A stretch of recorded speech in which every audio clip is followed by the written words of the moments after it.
Have you ever walked into a room and realized everyone was celebrating your failure? That's exactly what happened to me.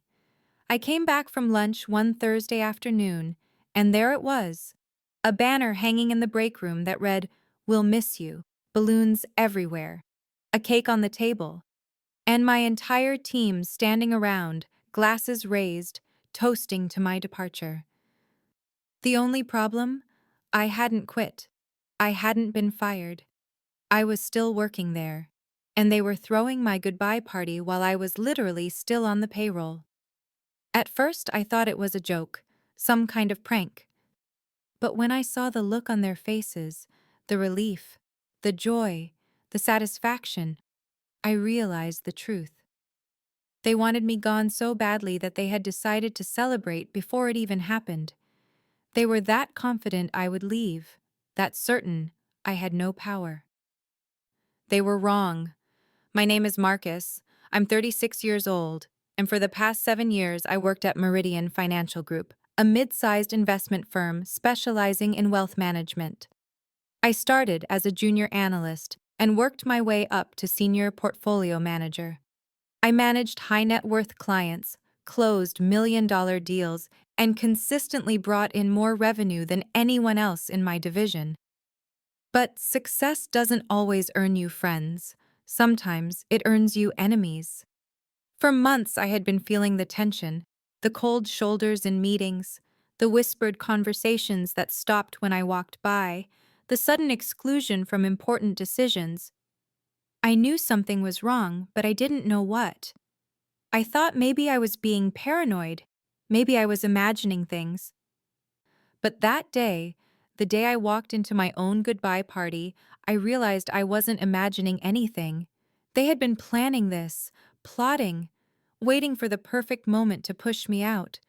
What they didn't know was that I had been watching too, listening, documenting, and I had discovered something they were desperately trying to hide. Something illegal. Something that could destroy every single one of them. So I did something they never expected. I walked into that break room, smiled, and joined the party. I ate the cake. I thanked them for the celebration. And I let them think they had won.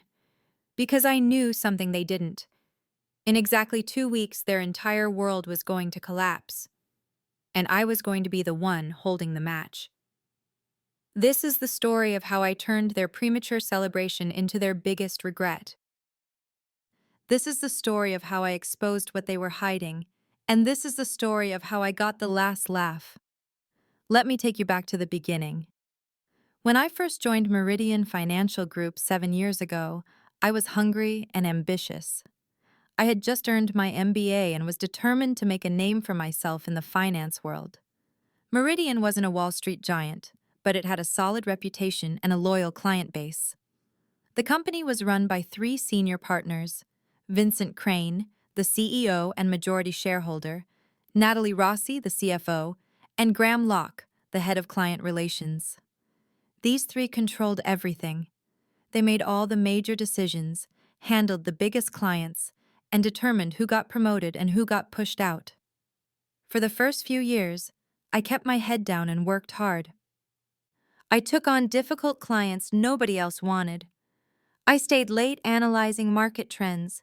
I exceeded every sales target they set for me. And slowly, I started building my reputation. By year 5, I was managing a portfolio worth over $50 million. My clients loved me.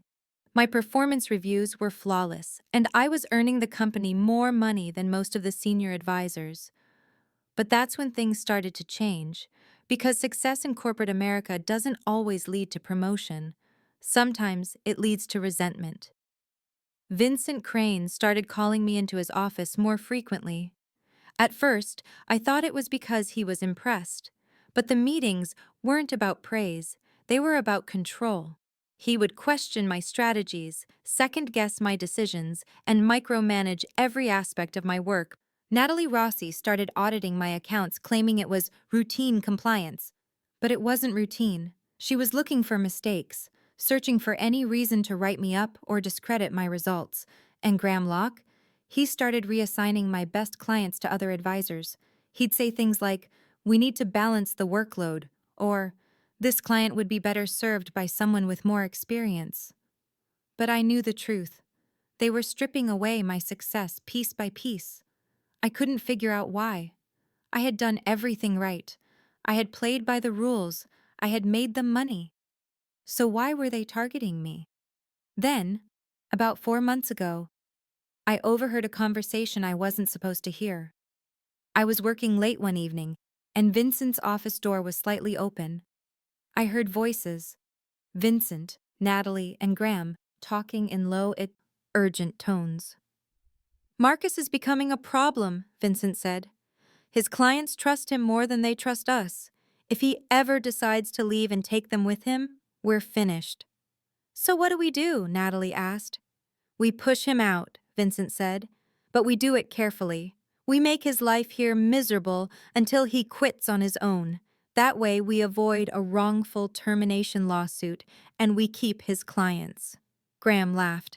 "And if he doesn't quit?" "Then we fire him for cause," Vincent said. "We manufacture a reason: client complaint, ethical violation, doesn't matter. We just need him gone." I stood frozen outside that door, my heart pounding. They weren't just trying to undermine me. They were planning to destroy me, and they were willing to fabricate lies to do it. But what they didn't know was that I had something they didn't expect. I had access. I had been with the company long enough to have clearance to internal files, financial records, and client accounts. And over the next few weeks, I started digging. What I found was worse than anything I could have imagined. Vincent, Natalie, and Graham weren't just running a legitimate investment firm. They were running a scam. They were skimming money from client accounts, hiding losses through fake transactions, and lying to investors about their returns. And I had proof. The goodbye party was their way of declaring victory. They had spent months making my life unbearable, and they were so confident I would quit that they decided to celebrate early. When I walked into that break room and saw the banner, the cake, and the smiling faces, I felt a surge of emotions: anger, humiliation, disbelief. But I forced myself to stay calm. I forced myself to smile. "What's all this?" I asked, pretending to be confused. Vincent stepped forward, grinning like a game show host. "Marcus, we wanted to do something special for you. We know you've been thinking about moving on, and we wanted to show our appreciation for everything you've done here." I hadn't said a word about leaving, but they were acting like it was already decided. "I didn't know I was leaving," I said carefully. Natalie laughed, a thin, forced sound. "Oh, come on, Marcus. We all know you're not happy here. It's okay, we understand. Sometimes people just need a change." Graham handed me a piece of cake. "Consider this a head start on your next chapter." I looked around the room. My co-workers were watching me, some with pity, some with barely concealed satisfaction.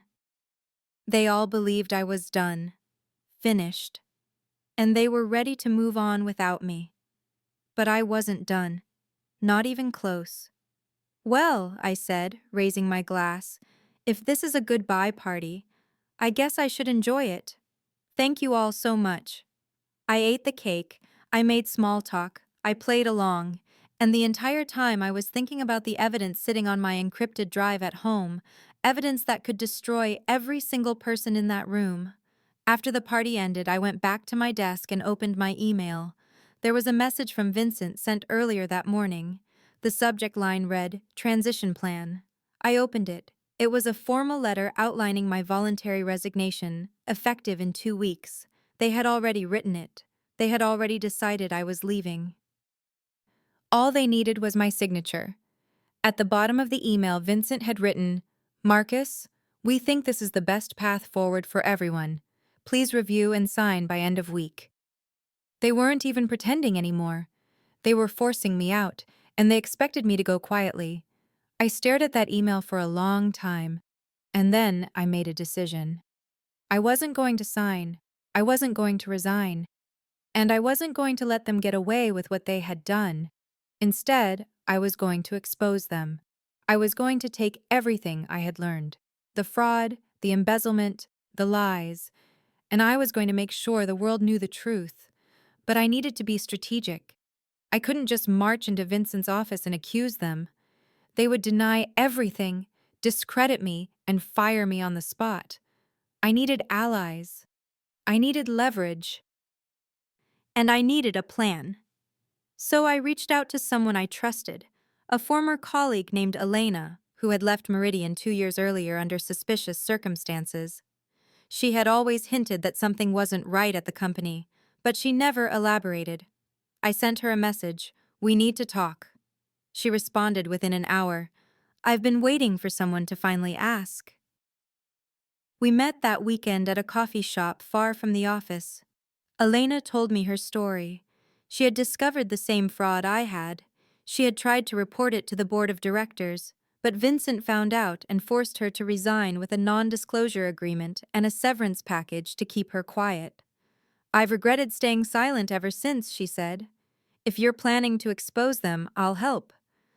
And just like that, I had my first ally. Elena and I spent the next week building an airtight case.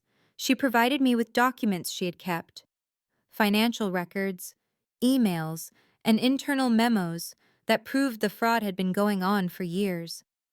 I added my own findings, transaction logs showing how Vincent, Natalie, and Graham had been siphoning client funds into offshore accounts. But we needed more. We needed someone on the inside who could corroborate our claims, someone credible, someone the authorities would believe. That's when I thought of Thomas Chen, the company's head of compliance. Thomas was a by-the-book kind of guy, honest, meticulous, and deeply uncomfortable with anything unethical. I had always respected him, and I suspected he knew more than he was letting on. I approached him carefully. I invited him to lunch and casually brought up some irregularities I had noticed in client accounts. At first, he was guarded, but when I showed him a single document, a fraudulent transaction report, his face went pale. "Where did you get this?" he whispered. "I've been digging," I said. "And I think you know what's really going on here." Thomas looked around the restaurant nervously, then leaned in. "I've known for over a year," he admitted.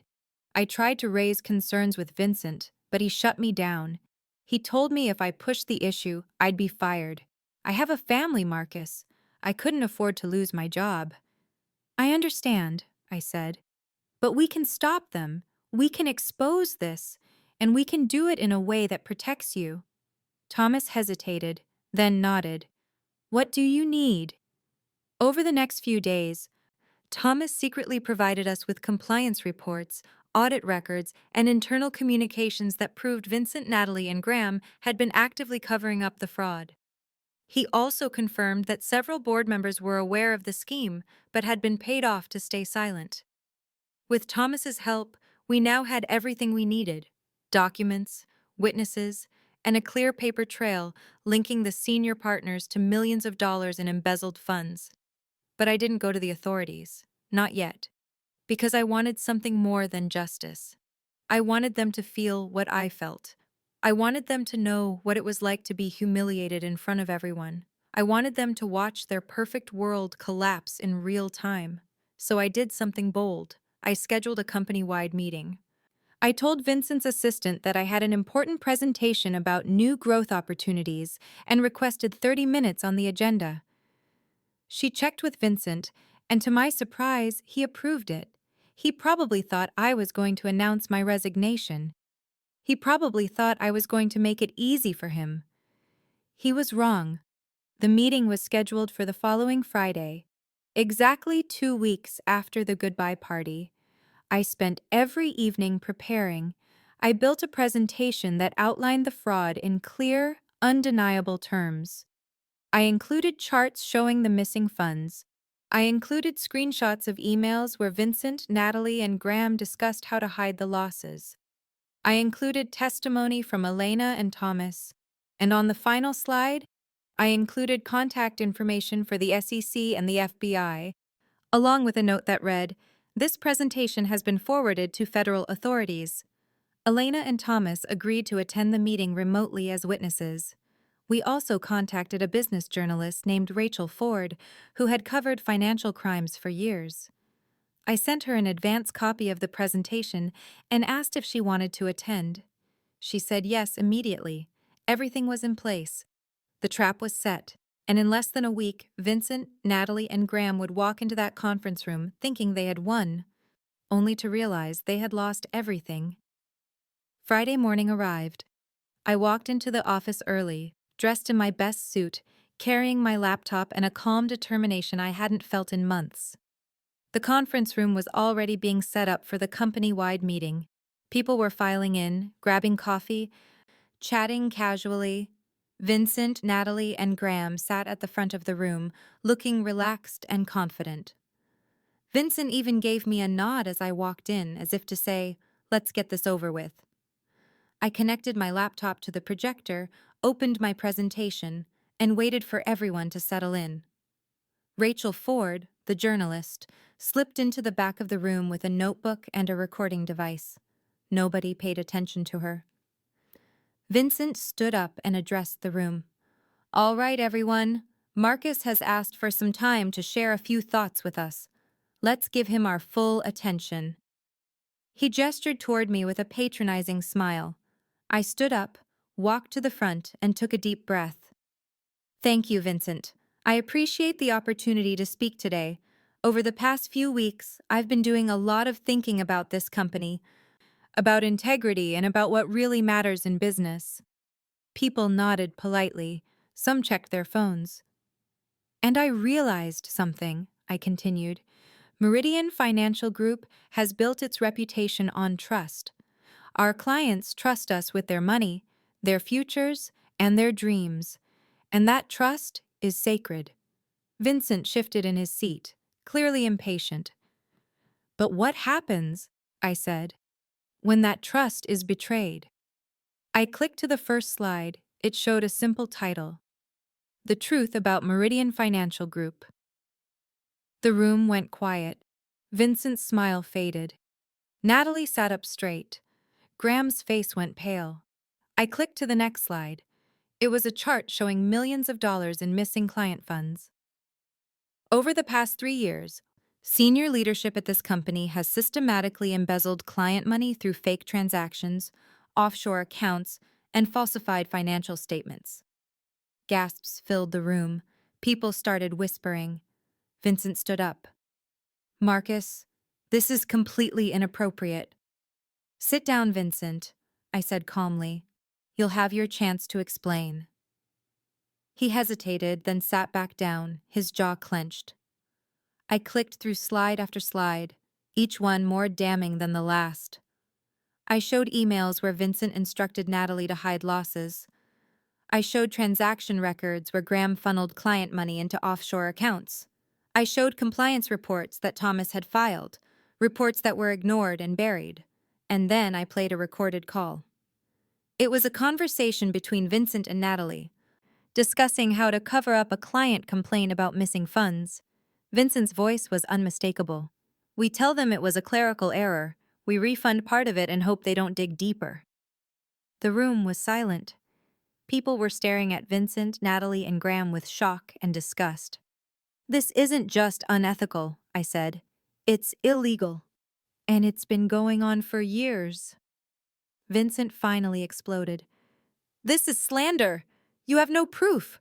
You're just a disgruntled employee trying to "I have proof," I interrupted. I clicked to the next slide, which showed copies of documents I had submitted to the SEC and the FBI. "I filed formal complaints with federal authorities 2 days ago. They're already investigating." Natalie's face went white. Graham put his head in his hands. "And just so we're all on the same page," I said, pointing to Rachel Ford in the back, "there's a journalist here documenting everything. This story will be published tomorrow morning."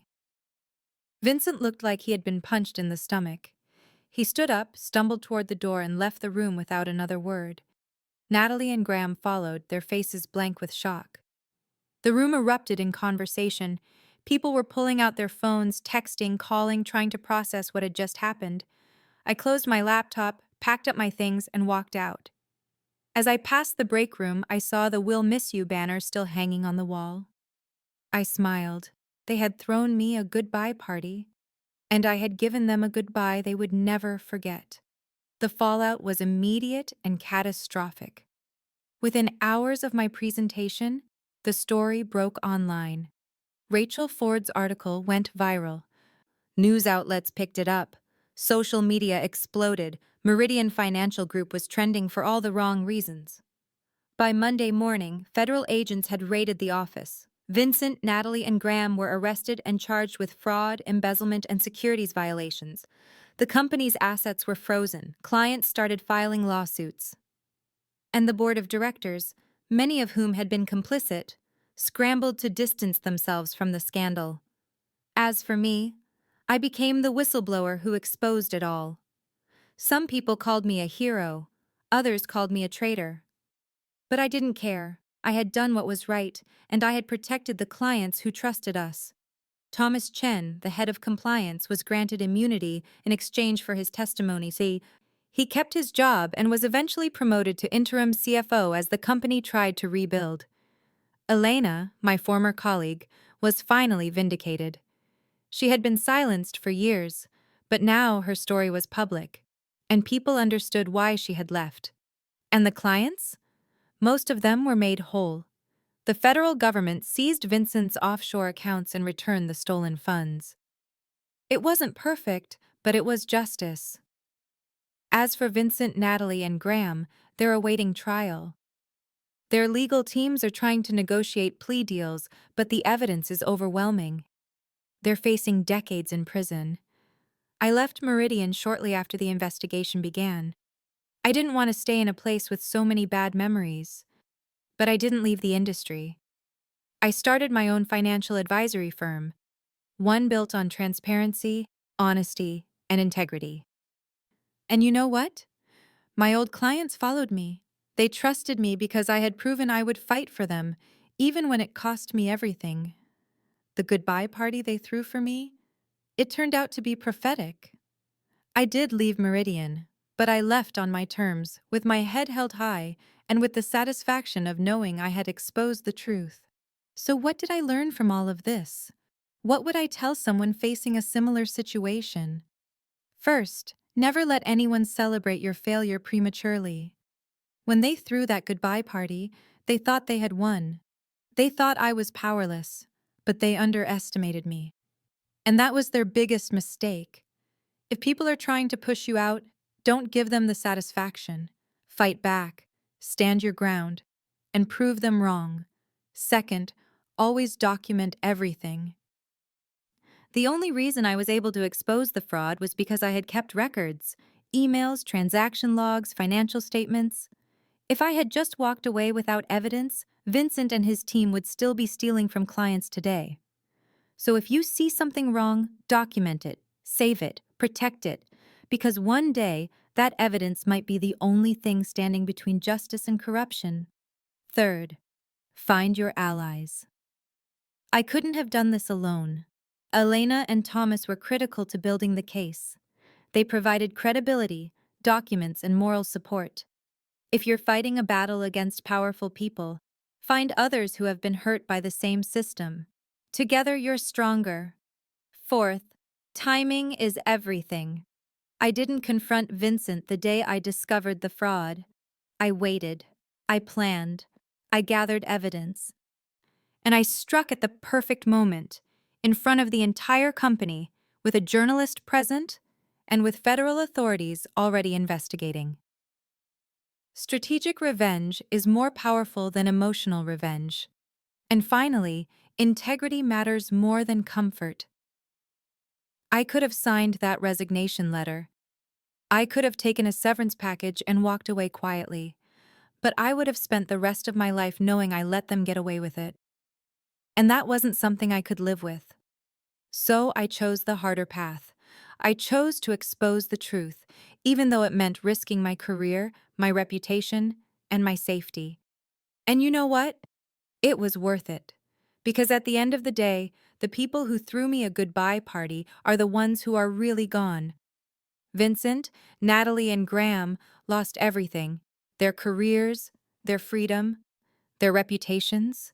They celebrated too soon. They underestimated the wrong person.